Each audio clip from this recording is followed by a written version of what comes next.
Subscribe to Pakistani Zayaki and set bell icon to all to get all videos notification.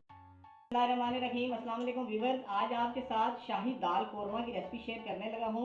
बहुत आसान मगर खाने में इंतहाई मज़ेदार। सबसे पहले मैंने कढ़ाई लेके इसमें घी हस्बे ज़रूरत जो है वो डाल लिया है। फ्लेम नीचे से ऑन है और घी हमारा हल्का गर्म हो चुका है। अब सबसे पहले इसमें शामिल करेंगे 1 पाव बारीक कटा हुआ प्याज। ये देखें, साथ साथ आपको इंग्रेडिएंट्स बताता जाऊंगा, वजन के साथ बताऊंगा ताकि आपको रेसिपी फॉलो करने में आसानी हो और रिजल्ट आपको सही मिले। प्याज डाल देने के बाद इसको हम इस घी में फ्राई करेंगे। तकरीबन 70% हम इसको फ्राई करेंगे और उसके बाद इसमें जो जो चीज़ें हमने शामिल करनी है वो आपको साथ साथ बताते जाएंगे। तकरीबन प्याज जो है वो सुनहरा होना शुरू हो चुका है, यानी 70% तक हमने इसको फ्राई कर लिया है। अब इसमें मैं 1 टेबल स्पून शामिल करने लगा हूँ अदरक लहसुन कुटा हुआ, ठीक है। और इसको भी इस तरह प्याज के साथ मिक्स करेंगे। ये देखें, इस तरीके से मिक्स कर लेंगे। और अब इसके बाद इसमें शामिल करेंगे चिकन। अच्छा, आप सोच रहे होंगे शाही दाल बन रही है और हम चिकन ले आए हैं, तो शाही दाल जो है वो बगैर चिकन के, शाही दाल कोरमा बगैर चिकन के नहीं बनता। तो इस वजह से इसमें इस स्टेज पे हम चिकन शामिल करेंगे। एक पूरा चिकन लेके इसके हमने छोटे छोटे पीसेस करवा लिए और ये इस तरीके से इसमें डाल देंगे। तो ये साफ़ी चिकन जो है वो 1250 ग्राम के लगभग है, ठीक है, यानी 1.25 किलो, ठीक है। अब हमने चिकन डाल दिया। चिकन डालने के बाद अब इसमें शामिल करेंगे हरी मिर्च बारीक कटी हुई। ये थोड़ी तीखी वाली होती है, तेज़ होती है। आप इसको अपने टेस्ट के मुताबिक कर सकते हैं, कम तीखी भी शामिल कर सकते हैं। मैंने इसमें ये ज़रा तीखी वाली मिर्च शामिल की है क्योंकि हम लाल मिर्च का इस्तेमाल इसमें नहीं करेंगे। तो वज़न में ये 50 ग्राम मैंने रखी है, तो 50 ग्राम हरी मिर्च कटी हुई शामिल कर दी। अब फ्लेम को तेज़ करेंगे और तेज़ फ्लेम करके 4 से 5 मिनट इस चिकन को फ्राई करेंगे। अच्छा, 4 से 5 मिनट वीवर हमने चिकन को देखें इसमें फ्राई कर लिया है। चिकन ने अपना कलर जो है वो चेंज कर लिया है। अब हम इसमें शामिल करेंगे हस्बे जायका नमक। नमक जो है वो अपने टेस्ट के मुताबिक आप रखिएगा। मैं इसमें 2 टीस्पून नमक की शामिल कर रहा हूँ और इसके बाद साथ ही इसमें 1 टीस्पून हल्दी पाउडर की शामिल करेंगे। ये देखें, एक हल्दी पाउडर की बारीक चम्मच मैंने शामिल कर दी और अब इन मसालों को मिक्स करेंगे।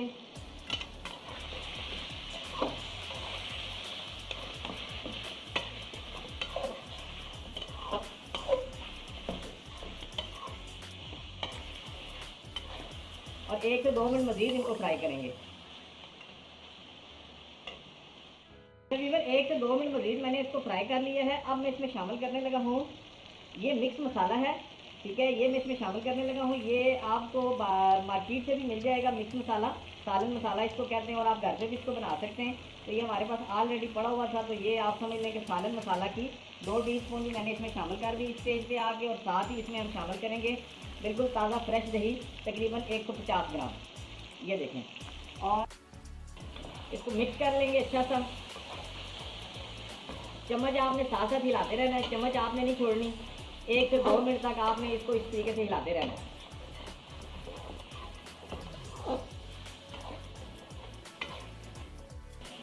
अच्छा वीवर, ये देखें, हमने 1 से 2 मिनट जो है दही डाल के इसको मसाले को अच्छे से फ्राई किया। मसाले ने घी छोड़ना शुरू कर दिया है, ठीक है। अब इस स्टेज पे आके फ्लेम को बिल्कुल हम लो कर देंगे, दम वाला कर देंगे। ये आपको दिखाते हैं, दिखाएं जी। ये हमारे पास है जी माश की दाल धुली हुई, सफ़ेद माश इसे कहते हैं।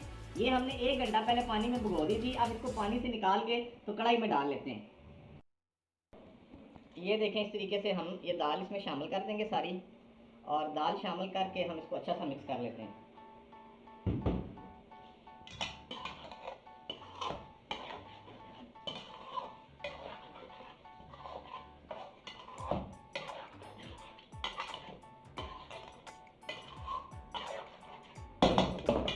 ये देखिए, हमने दाल को अच्छे से मिक्स कर दिया मसाले के साथ, ठीक है। अब हमने फ्लेम को लो ही रहने देना है और 5 मिनट इस दाल को लो फ्लेम पे कवर करके इसको कवर कर लेते हैं। कढ़ाई को कवर करके 5 मिनट के लिए इसको दम दे देंगे, सिर्फ 5 मिनट का। 5 मिनट के बाद इसमें जो चीज़ हम शामिल करेंगे वो आपको दिखाएंगे। 5 मिनट हो चुके हैं जी, कवर उठा लेते हैं। बिल्कुल हमने लो फ्लेम पे इसको 5 मिनट का दम दे दिया। देखिए माशाल्लाह से घी कैसे मसाले ने छोड़ा है 5 मिनट में। अब इसमें शामिल करेंगे हम ग्राइंड किया हुआ टमाटर। टमाटर जो है वो 1 पाव से थोड़े से कम थे और 250 ml पानी में हमने उनको ग्राइंड किया है। तो यानी 1 पाव से कम टमाटर और साथ इसमें 250 ml पानी, यानी 1 पाव पानी शामिल किया था। तो ये दोनों चीज़ें ये देखें इस तरीके से हम इसमें डाल देंगे। ये एक पीस जो है शायद ग्राइंड नहीं हो सका, इसको हम निकाल लेते हैं। इसको थोड़ा सा बारीक काट के दोबारा से इसको डाल लेते हैं। बाकी चीज़ों को हम अच्छा सा मिक्स कर देते हैं। ये देखें,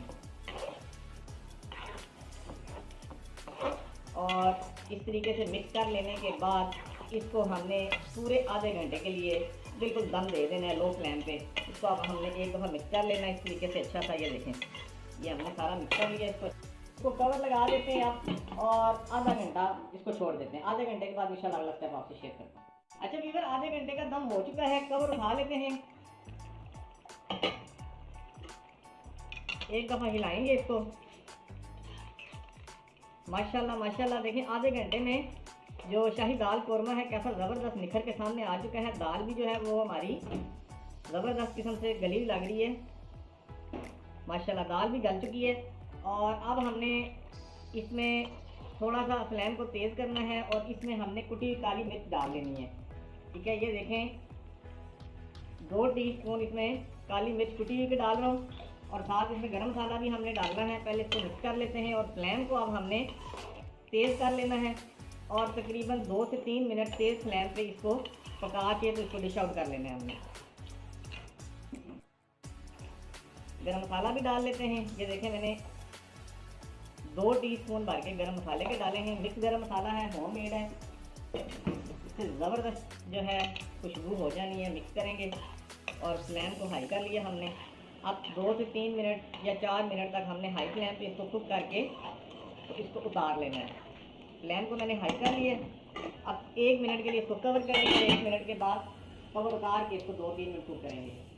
अब कवर उठा लेंगे और साथ इसको हिलाएंगे भी और साथ इसको 1 से 2 मिनट और कुक भी करेंगे। ये जो है शाही दाल कोरमा ये रसीला रसीला होता है, नरम, बिल्कुल ड्राई नहीं होता। तो इस वजह से ये देखें, ये इस तरीके से हमने इसको नरम नरम सा उतार लेना है, यानी थोड़ा जूसी उतारना है। तो ये तकरीबन बन के रेडी है। बस 1 मिनट तक इसको हम डिश आउट करते हैं। चलें जी, अब फ्लेम को ऑफ करते हैं और शाही दाल कोरमा को डिश आउट कर लेते हैं। बिस्मिल्लाहिर्रहमानिर्रहीम। ये देखें, बिस्मिल्लाहिर्रहमानिर्रहीम दिखाएंगे। ये देखें माशाल्लाह से हमारा शाही दाल कोरमा कितना ज़बरदस्त खुशबूदार बन के रेडी हुआ है। आप इस रेसिपी को ज़रूर ट्राई कीजिएगा, आपको बहुत मज़ा आएगा। प्रोटीन के खाने होते हैं तो मुख्तलिफ़ तरीक़ों से अगर हम उनको बनाते हैं तो हमें बहुत ज़्यादा वो लुत्फ़ देते हैं, मज़ा आता है। तो आप भी हमारी रेसिपीज़ को ट्राई किया करें, कमेंट में बताया करें कि आपको हमारी रेसिपीज़ कैसी लगती हैं। चैनल सब्सक्राइब कर दिया करें क्योंकि आपकी मोहब्बतों से हमें बहुत हौसला मिलता है। लीजिए व्यूअर्स, माशाल्लाह से शाही दाल कोरमा मुकम्मल सर्व हो चुका है, रेडी टू ईट है। उम्मीद करूँगा कि आपको हमारी रेसिपी पसंद आएगी। इंशाल्लाह अगली रेसिपी कोई डिफरेंट और अच्छी सी लेके आपकी खिदमत में हाजिर होऊंगा। तब तक अपना बहुत सा ख्याल रखें। अल्लाह हाफिज़।